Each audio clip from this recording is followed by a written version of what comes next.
जय हिंद, जय भारत, वंदे मातरम। मैं रविंद्र फौजी। साथियों, समाचार आपने सुन ही लिया होगा कि पंजाब के बाद में अब यूपी उत्तर प्रदेश में लखनऊ में एक कर्नल साहब फिर पिट गए। हालांकि पीटने वाले सिविलियन थे, लेकिन बाद में पुलिस को बताया गया तो पुलिस ने भी उल्टा साहब को ही डांटा। हालांकि बाद में एसएचओ साहब ने आकर रिपोर्ट वगैरह लिखी है। आगे की जो भी अपडेट है मैं आपको ज़रूर दूंगा।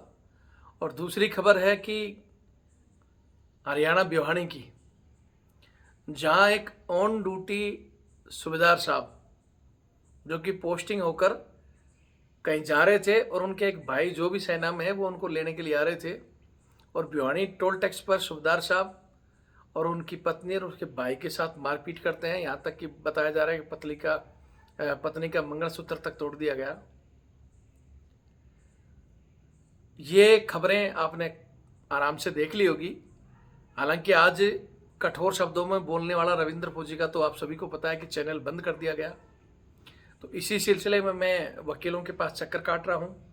कुछ और चीज़ें हैं इसलिए मुझे समय नहीं मिला। लेकिन बहुत से हमारे वो चैनल जो कहते जी कि रविंद्र फौजी तो थोड़ा उल्टे शब्दों में बोलता है, उग्र शब्दों में बोलता है, कानूनी कार्रवाई करनी चाहिए। तो भैया, कानूनी कार्रवाई करते रहोगे और इसी तरह डरते रहोगे तो पिटोगे। जब तक आप किसी चीज़ का ठोस जवाब नहीं दोगे, मैंने कहा था पिटोगे। मैंने बताया था कि अगला जल्दी नंबर किसी का आएगा, लेकिन मुझे इतना नहीं था कि साला इतनी जल्दी नंबर आ जाएगा, ये विश्वास नहीं था। और नंबर आने के बाद में जो हमारे ये महान भाव जो कह रहे थे कि जी कानून से चलना चाहिए, इस तरह नहीं बोलना चाहिए, मैं फिर कह रहा हूँ इस तरह नहीं बोलोगे तो पिटोगे। हमारे सामने जब कोई केस आता है तो हम उस केस में अगले को उसी भाषा में समझाते हैं। जो बोलते हैं ना कि मर्द होता है, मर्द की भाषा बोलता है। आपको दो केस बताता हूँ हमारे सामने। एक यूपी का ही केस है। एक सूबेदार मेजर साहब थाने में जाते हैं, उनका बच्चा उनके साथ होता है और थानेदार उनको थप्पड़ मार देता है। थानेदार एक थप्पड़ मारता है और सूबेदार साहब को गुस्सा आ जाता है। सूबेदार साहब उसको 4-5 थप्पड़ मारते, थाने में गिरा देते हैं। हालांकि बाद में केस बना, सूबेदार साहब को उन्होंने बंद भी कर दिया, हम ये कर देंगे, फलाना कर देंगे। लेकिन वो वीडियो सामने आ गई जिसमें पहले थप्पड़ मार रहा था कौन? एसएचओ।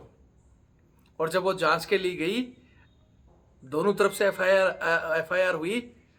अधिकारियों ने देखा, बोले हाँ भाई, साहब को बोला कि जी आपने वर्दी में हाथ उठाया, तो बोले भाई मैं भी सेना का सूबेदार मेजर हूँ, इसने कैसे हाथ उठाया? जब हमने वीडियो हाईलाइट किए तो बाद में एसएचओ को माफ़ी मांगनी पड़ी और पिटकर भी राजीनामा करना पड़ा, और सूबेदार साहब ने अपनी इज्जत बचाई और लोगों ने उनको गालियां दी। दूसरा केस हुआ था राजस्थान में, एक सीएसडी में। सीएसडी में हमारे दो जवान नायक साहब थे, वो गए कोई सामान के लिए। वहाँ कोई हमारे ही सूबेदार मेजर, क्योंकि वहाँ कोई सिविलियन था, गेट के अंदर जाने के लिए उनके साथ बदतमीजी की, तो उन्होंने कुछ उस सिविलियन को कह दिया। क्योंकि ज़्यादातर जो कैंटीन इंचार्ज वगैरह होते हैं ऐसी जगह में, सिविलियन वगैरह जो रहते हैं, सिविलियन भी बदतमीजी करते हैं। तो जो सूबेदार साहब थे, क्योंकि जो सूबेदार मेजर साहब थे इंचार्ज, उन्होंने सिविलियन का सपोर्ट लिया और उन फौजियों को ही डांटा और पुलिस बुला दी। अब पुलिस बुलाई तो 2 पुलिस वाले आए और आते ही जिसने बदतमीजी की थी उस बंदे को यहाँ से पकड़ा और खींच के ले गए। बाहर ले जाने लगे, उसके एक साथ और था, उसको भी खींच रहे थे। वो उनसे छुड़ाकर साइड में आ गया। उसने फ़ोन किया मेरे को कि साहब ऐसे ऐसे हमने हो गया, और सूबेदार मेजर साहब ने पुलिस बुला ली और 2 पुलिस वाले खींच के ले जा रहे हैं। उसका भाई का गला पकड़ लिया और मैं भी बड़ी मुश्किल से भागा हूँ। मैं बोला भाई भागा क्यों है तू? बोले सर भागा, उसने गला भी पकड़ लिया और आते ही थप्पड़ मार दिया। अरे भैया, जब वो थप्पड़ मार रहा है तो तुम चुप क्यों हो? मैं बोले बात कराओ। तो बात कराने उन्होंने मोबाइल भी नहीं किया, फेंक दिया। फिर उन्होंने बोला क्या? बोला सर ये तो बात ही नहीं कर रहे, और भाई का गला पकड़ कर खींच रहे हैं और मार रहे हैं। तो मैंने बोला तुमने चूड़ियाँ पहन रखी है सड़ों का, और तुम भी फुटबॉल बना दो। बोलो जी कोर्ट कचहरी हो जाएंगे, कोर्ट कचहरी हो जाएंगे तो देखेंगे। भाई तुम चुप क्यों हो? जब वो लोग तुम्हारे पर हाथ उठा रहे हैं, तुम सेना में ऑन ड्यूटी हो, सामान लेने आए हो अपनी CSD में, कहीं बाहर भी नहीं। बोलो जी हमारा सूबेदार मेजर साहब हमारे खिलाफ है। अरे खिलाफ है तो खिलाफ सही, लेकिन इस समय जो तुम्हारा गला पकड़ कर खींच रहा है, फौजियों को गाली दे रहा है, थप्पड़ मार रहा है, तो तुम चुप क्यों हो? और भाई को गुस्सा आया, वो दोनों बंदे गए और उनकी फुटबॉल बना दी। अब फुटबॉल बन गई उनकी अच्छी तरह, तब उन्होंने ऊपर फ़ोन किया। हालांकि बाद में और बंदे आए और वो दोनों फौजियों को गिरफ्तार कर लिया। फिर उनकी वाइफ ने बताया जी उनको गिरफ्तार कर लिया। बोले कोई दिक्कत नहीं, थप्पड़ मारते हुए का वीडियो आपके पास है, आप जाओ उसी थाने में उनके खिलाफ रिपोर्ट लिखो, तुरंत के तुरंत जाओ। और हमारे साथी थे उनको भेजा, लोग गए वहाँ तो मना कर दिया SHO ने कि भाई हमारे तो बंदे को मारा इन्होंने वर्दी में। तो मैंने बोला भाई सामने वाले कोई उसकी सिक्योरिटी गार्ड वाले हैं क्या? वो भी तो आर्मी के बंदे हैं, उनको भी तो मारा है। बोलो जी हमें नहीं पता, हम नहीं लिखेंगे। मैंने उनको बोला कि जाओ SP के पास और तुरंत के तुरंत FIR लिखवाओ। SP के पास गए तो पहले वो भी नखरा कर रहा। बाद में मैंने बोला कि भाई नंबर दे और उनके पास वो वीडियो दिखाओ इनको, और मैंने भी वो वीडियो भेजा कि साहब ये वीडियो देख लो आप एक बार। आप ठीक है वहाँ आपका कानूनी कार्रवाई, आपने FIR लिखी तो इनकी भी FIR लिखो, नहीं तो ठीक है हम अपने हिसाब से हम इनको वीडियो को वायरल करेंगे और फिर इनको हाई कोर्ट में ले जाकर केस करेंगे, फिर आप देखते रहना। जब SP साहब ने देखा कि भाई पहले पुलिस वालों ने थप्पड़ भी मारा है, पुलिस वालों ने कॉलर पकड़ कर फेंचा है और गालियाँ भी दी हैं जिसका वीडियो बना हुआ था, तो उसके बदले में उन्होंने भी उनको पटक दिया, नाली में पड़े, उनको कूटा भी। फिर SP ने उनको बुला लिया SP ऑफिस में, वो पुलिस वाले भी गए, वो भी गए, बोले भाई ये तुमने इनको थप्पड़ मारा था? बोलो जी इनके साहब ने शिकायत की थी। साहब ने शिकायत ये की थी कि ठीक है इन्होंने गलती की तो आप इनको राजी राजी पकड़ कर ले जाते, कोई तो क्राइम नहीं किया था, नहीं तो नाम नोट करते और थाने से नोटिस भेजते उनके खिलाफ। आपको मारने का अधिकार नहीं है और ना ही इन चीज़ों में कोई गिरफ्तारी का अधिकार है, लेकिन आपने कानून का उल्लंघन किया। तो SP साहब को हमने बोला कि जी आप मानते हो तो ठीक है, नहीं हाई कोर्ट में केस चलेगा, बंदे तो छूट जाएंगे लेकिन आपके बंदे भी जेल जाने चाहिए कानून के हिसाब से। तो बाद में SP साहब ने उन दोनों को बोला ठीक है दोनों एक दूसरे से माफ़ी मांगो, राजीनामा करो, किसी का कोई केस नहीं है। केस नहीं बना कोई दिक्कत नहीं है, उसने थप्पड़ मारा और उसको भी कूट लिया, कम से कम दिल में मलाल तो नहीं है। लेकिन ये जो हमारे चैनल वाले जो कहते हैं कि रविंद्र फौजी तो इस तरह की भाषा बोलता है, कानून से चलना चाहिए, कानून से चलोगे तो पिटोगे और अगला नंबर आपका भी हो सकता है।